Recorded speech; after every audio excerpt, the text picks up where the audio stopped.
అనగనగా ఒక రాజు. ఆ రాజుకు 7 మంది కొడుకులు. నాకు 7 మంది కొడుకులు వేటకు పోయారు చేపలు పట్టడానికి. అందులో ఒక చేప 7 చేపలు తెచ్చినారు. అందులో ఒక చేప ఎండలే.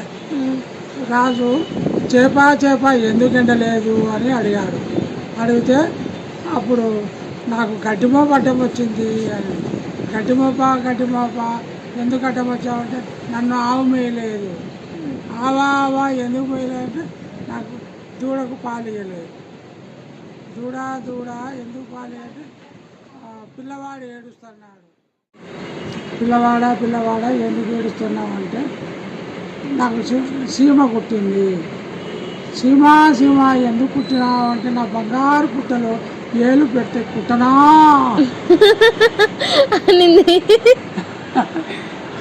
Nice story.